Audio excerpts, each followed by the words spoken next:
Bueno, entonces, en les habla Esteban Jaramillo Vélez, les presentaré aquí el cultivo de la rana toro norteamericana, Litobates catasveyanus y algunos apuntes sobre su biología y ecología.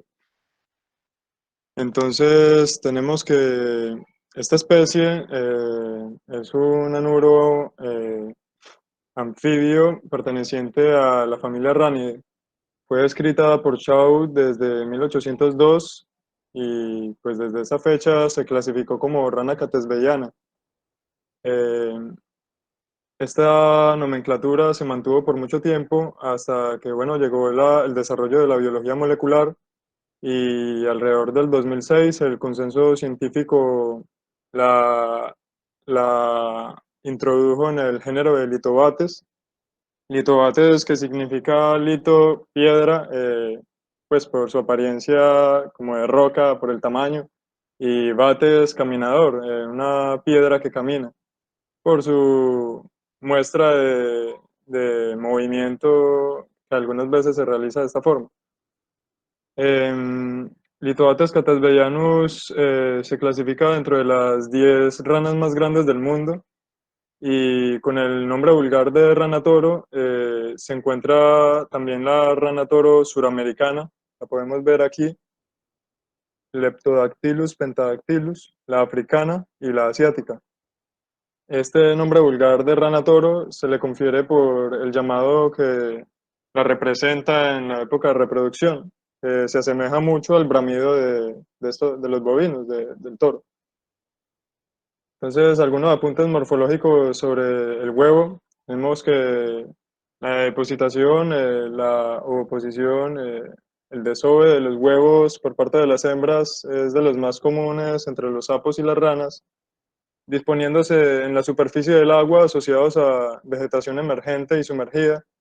Estos huevos tienen una cubierta de proteínas que al entrar en contacto con el agua generan una cápsula gelatinosa que le confiere flotabilidad y cohesiona la masa de huevos. Esta masa de huevos puede llegar a tener un ancho de 1 metro y pues puede llegar a estar compuesto por 10.000 a 20.000 huevos. Se han reportado casos hasta de 70.000. Eh, bueno, el hecho de que se dispongan en la superficie facilita la difusión del oxígeno. El huevo como tal presenta una coloración parduzca en el dorso, o sea, en la parte como superior y listo. Con el renacuajo tenemos que han habido casos de 20 centímetros, tienen un desarrollo lento y bueno, en latitudes templadas pueden llegar a, a permanecer en esta etapa durante 1 año. Entonces, los tamaños son potencialmente alcanzables, pues. La coloración es marrón a oliva claro y presentan pequeñas manchas en el dorso. La aleta es alta y musculosa. La descripción morfológica del adulto tenemos como primera característica que tiene un tímpano conspicuo, el cual está rodeado por un pliegue dorsolateral que termina en el borde de este. Eh, La coloración del dorso de estos organismos es verde a verde oliva y la del vientre es blancuzca con tonos grisáceos amarillentos. Su piel es lisa, no tienen verrugas ni púas, la cabeza es ancha y plana, pueden llegar a medir hasta 20 centímetros de longitud y pesar 800 gramos de peso, pues. Las patas posteriores son robustas y largas, pueden llegar a representar hasta el 50% de la longitud total y un 40% del peso total del organismo. Las patas anteriores tienen 4 dedos libres y las posteriores tienen 5, cada una con su membrana interdigital. El dimorfismo sexual se hace evidente desde la etapa de preadulto, donde vemos que la hembra empieza a adoptar tamaños mayores a los de los machos. Eh, el diámetro del tímpano en los machos es el doble de los ojos, mientras que en las hembras el diámetro es igual. La coloración de los machos en el mentón y la garganta en la época reproductiva tiende a ser amarillento y pues es característico del llamado de cortejo, como les decía, de la rana toro en los machos. Otra característica es el pulgar que presentan almohadillado los machos, de pigmentación oscura, que bueno, en el caso de las hembras no se muestra. La etología y los hábitos alimenticios que presenta esta especie muestra una transición ontogénica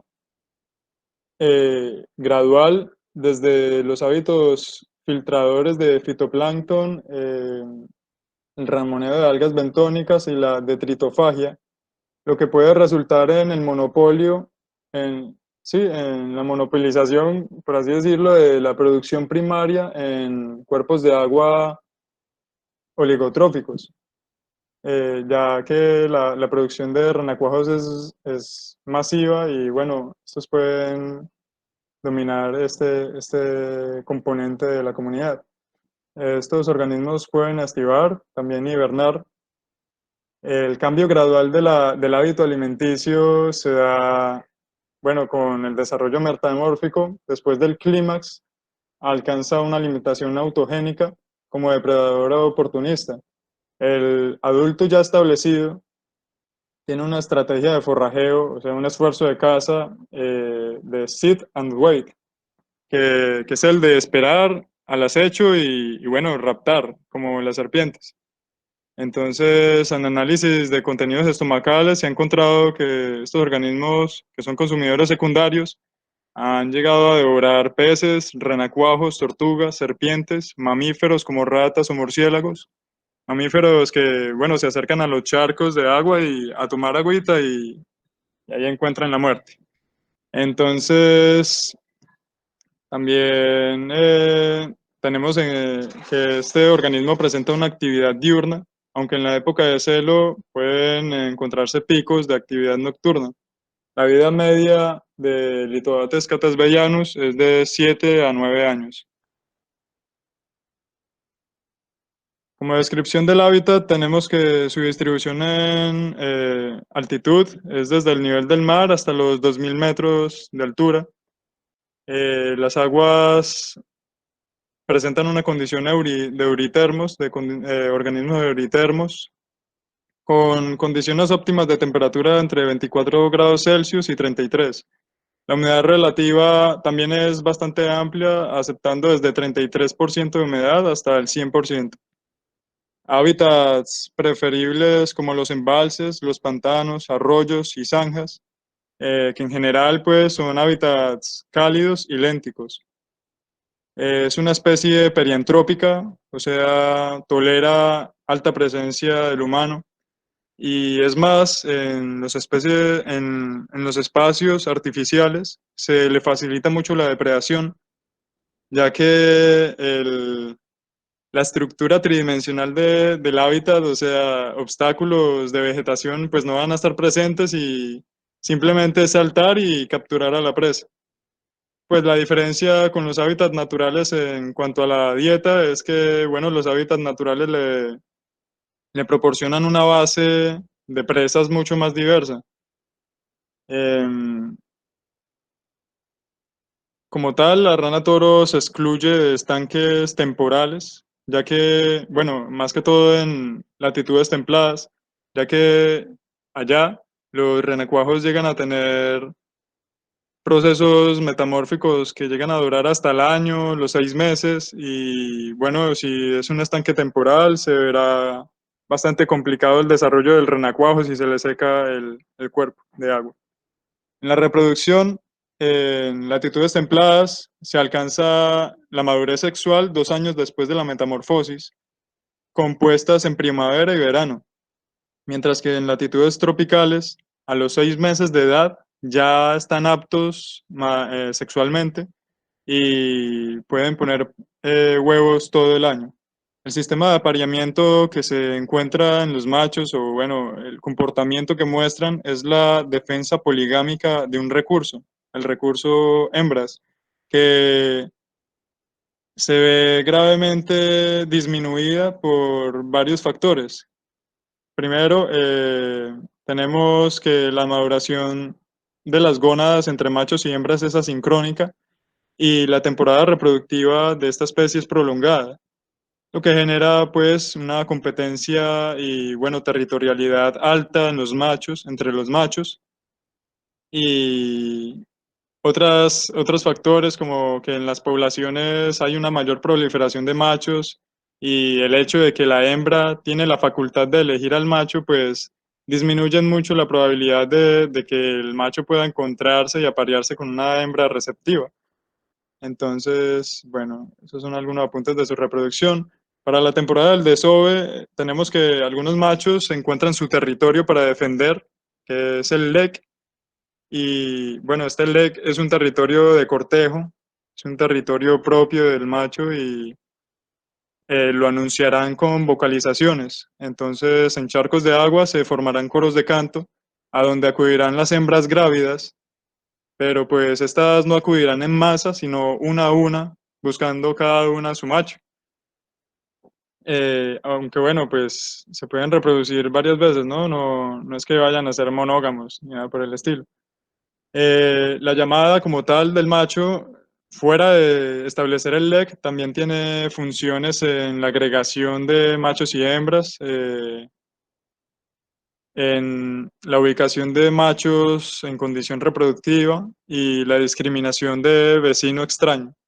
El momento del desove se hace muy importante aquí en la imagen del centro, el abrazo de amplexo, que en esta especie es axilar, donde vemos que el macho se posiciona sobre la espalda de la hembra, la abraza por debajo de las axilas, bueno, por las axilas, eh, sujetando la región anterior del torso, con la ayuda de las almohadillas nupciales que tienen los pulgares, se sujeta, porque pues estas almohadillas tienen una piel gruesa y áspera, que bueno, sirve para la sujeción de la piel lisa de la hembra, y a través de masajes se empiezan bueno, a dejar los huevos y concomitantemente el macho empieza soltar, a expulsar la esperma, dando lugar a una fertilización externa.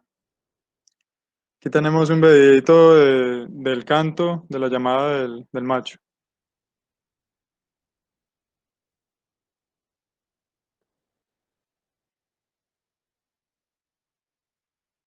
¿Sí, sí lo escuchan?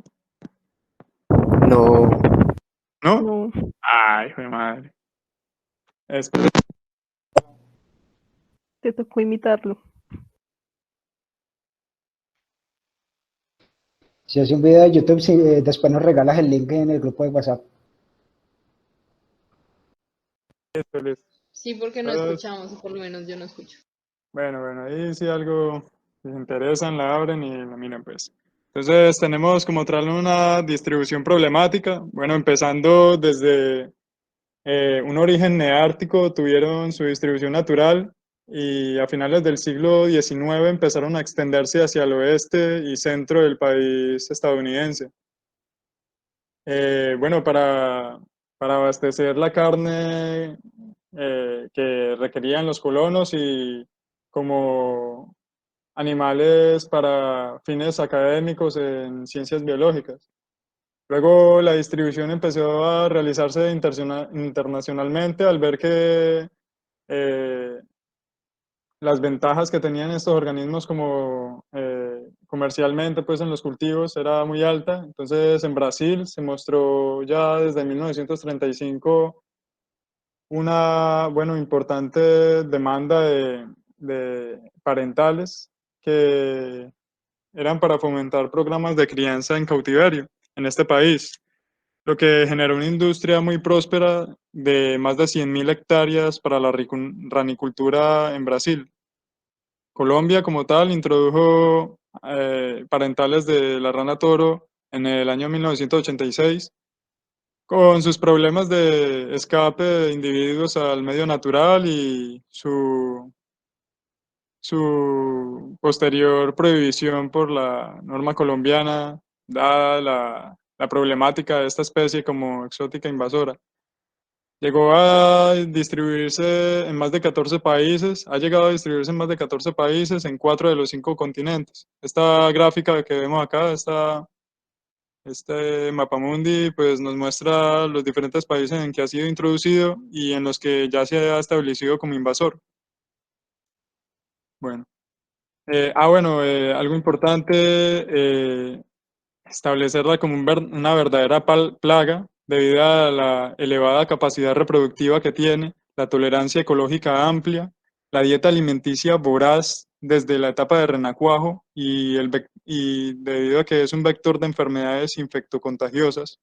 Y bueno, finalmente porque constituye una competencia relevante, importantísima, contra los anfibios de las áreas en las que se introducen, provocando efectos de exterminio de varias especies de anfibios autóctonos y también, por ejemplo, la modificación externa de varios componentes de la comunidad ecosistémica pues, del sitio en donde se introduce, por ejemplo, como les decía, con los renacuajos que empiezan a monopolizar la producción primaria, el consumo de la producción primaria.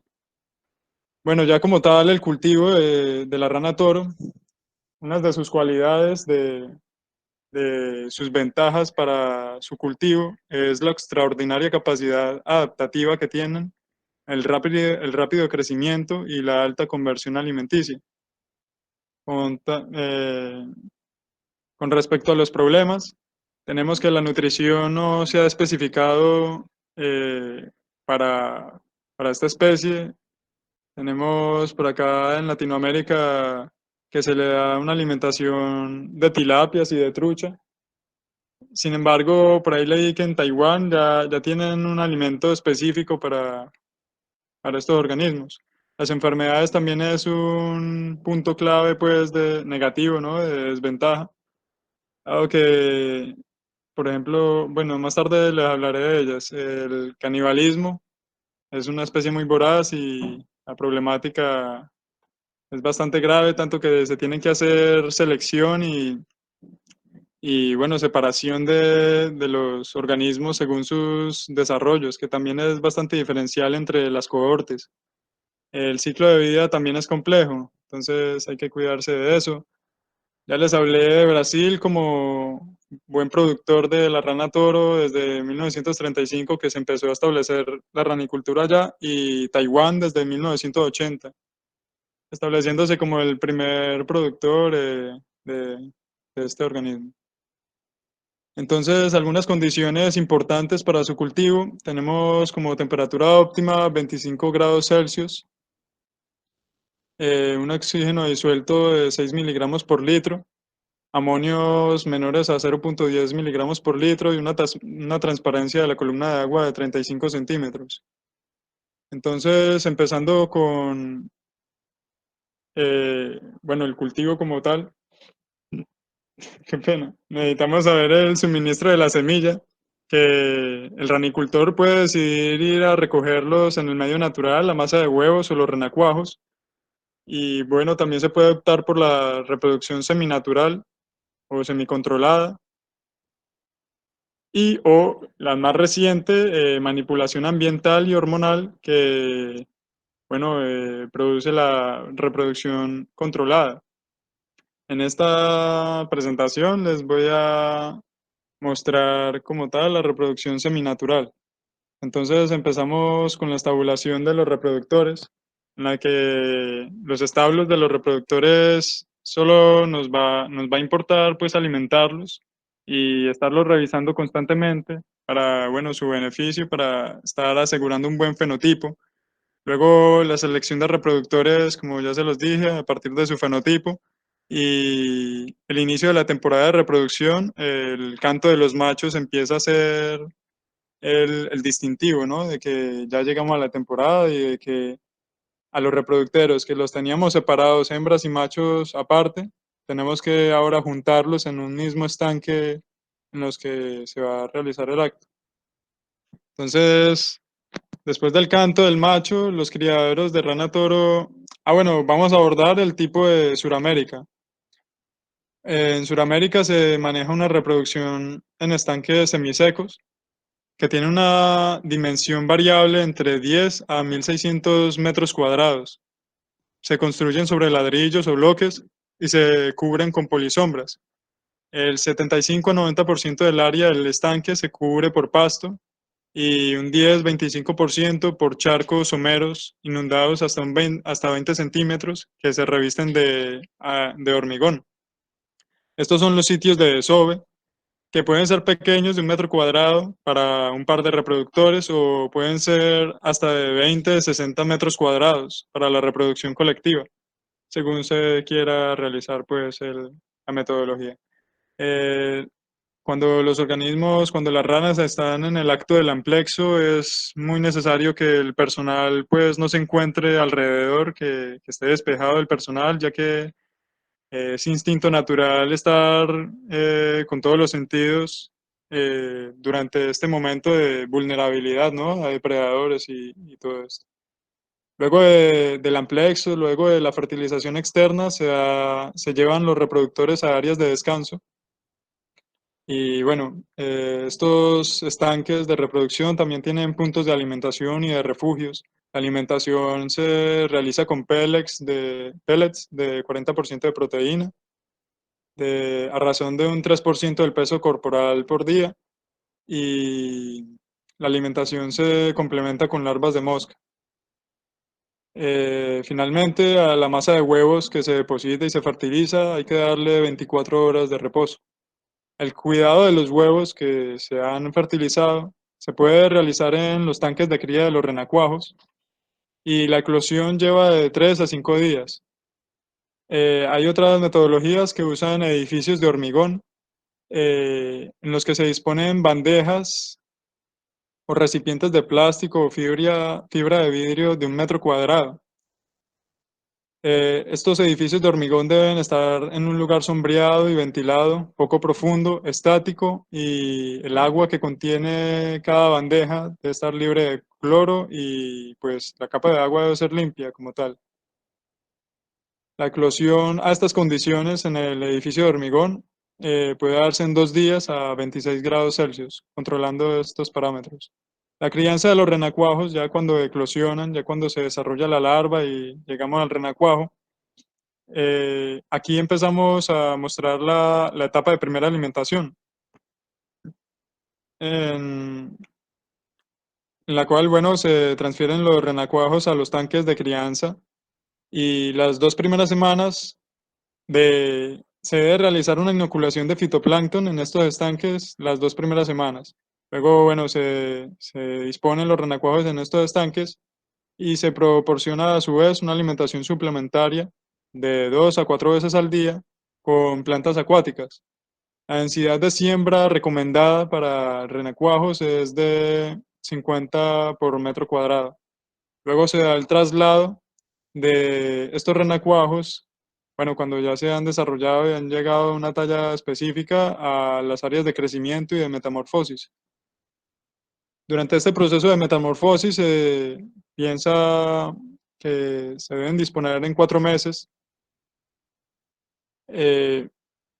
La metamorfosis como tal varía de manera diferencial muy grande entre los diferentes individuos de una cohorte, donde encontramos renacuajos precoces que a los 45 días ya se han convertido en ranitas, pero pues la mayoría de la población a los 3 meses, a los 120 días es que, no mentira, a los 4 meses, 120 días es que alcanzan este estado bueno, desarrollar las extremidades. La limpieza de estos estanques de metamorfosis deben realizarse cada 3 días. La calidad del agua es algo muy importante, tiene que hacerse correr el agua continuamente a través del tanque. La selección y el raleo empieza a ser una rutina constante. O sea, el raleo es la separación, ¿no? por tallas y también la eliminación de los renacuajos de los individuos que tienen desarrollos muy por debajo de lo esperado. Y bueno, también esto nos posibilita evitar la competencia intraespecífica y el canibalismo. Bueno, vamos luego, estas ranitas cuando ya alcanzan la metamorfosis, el clima de la metamorfosis, se siembran a razón de entre 50 y 75 metros cuadrados, en estanques con una capa de agua de 2 centímetros. Estas ranas jóvenes se alimentan a saciedad al menos 6 veces al día con desmenuzados de 1,6 milímetros. Estos desmenuzados conteniendo un 40% de proteína cruda, que cuando ya alcanzan 30, 45 gramos, que se demoran en 30 y 45 días, pues se pasan ya a los estanques de engorda. El proceso de engorda se demora 4 meses, donde se deben registrar los pesos iniciales y hacer un seguimiento semanal. Bueno, es imprescindible para estar modificando las porciones, ¿no?, de alimento que se deben estar dando. El adiestramiento es un paso importante que se me olvidó mencionarles, que se puede realizar mientras las ranitas están apenas desarrollándose. Y bueno, el adiestramiento sí, es eso. Eh, la selección y el raleo en el proceso de engorda debe realizarse cada 3 días para evitar el canibalismo. Como tal, ya el proceso de cosecha, procesamiento y mercado. Entonces, la cosecha en estanques secos, se realiza el hambreado de las ranas por 24 horas antes de la cosecha. En sistemas semisecos se recoge normalmente. En los sistemas mojados se hace bombear agua helada en los tanques para anestesiarlas. Agua a 4 grados Celsius. El procesamiento ya con las ranas anestesiadas, pues con hipotermia prácticamente, debe realizarse en instalaciones de procesos certificadas, donde se desangran, se despellejan, se parten a la mitad, pues para obtener las ancas, que es el producto principal que se obtiene en esta industria, en este campo del cultivo, de la acuicultura. Bueno, se realiza el lavado de las ancas con agua clorada, sigue el embolsado, el embalaje, y así tenemos un producto con una vida útil de hasta 6 meses. Los principales países importadores son Estados Unidos, Francia y Canadá, y los productores, bueno, de mayor producción, bueno, valga la redundancia, Indonesia y China, específicamente en Taiwán. El precio de una anca de rana en 2004 iba de 15.000 a 40.000 pesos por kilogramo. Ahora, hoy día, estoy encontrando precios de 59.000 por kilogramo. Fue el precio más barato que conseguí. Eh, es un producto como tal gourmet. eh, Listo. Diferentes subproductos se pueden alcanzar con estos cultivos. Por ejemplo, aquí tenemos este zapato que se hizo con la piel de la rana. Algunas enfermedades que, bueno, son muy importantes, ¿no? El síndrome de la pata roja, que se produce por la hormona hidrófila, causa la necrosis de las ancas y, como podemos ver acá, desde la etapa de renacuajo puede empezar a mostrar esta enfermedad. La quitridiomicosis, causada por el hongo Batrachocritium dendrobatidis, daña la queratina de la piel de los anfibios. Las enfermedades también entendidas en esta especie como un vector, ¿no?, de, la, de enfermedades a introducir en los ambientes exógenos, en los ambientes alóctonos, bueno, en donde no pertenece. Algunos problemas con el manejo indebido, principalmente las descargas orgánicas con la eutrofización y alteración ecológica de las aguas circundantes. Se recomienda tratar las aguas residuales en la granja y reutilizar las residuales en agricultura. Usar alimentos que generan baja contaminación. Otro de los problemas es la liberación de antibióticos, que puede generar resistencia bacteriana en el medio natural. Se deben desincentivar el uso de antibióticos y, bueno, se recomienda la profilaxis en estos cultivos. Finalmente, aquí les dejo algunos recursos audiovisuales por si están interesados, de depredación, de batalla territorial, algo de saltos extremos, una serenata nocturna a punta de bramidos. Y aquí tenemos la bibliografía, cibergrafía, y gracias.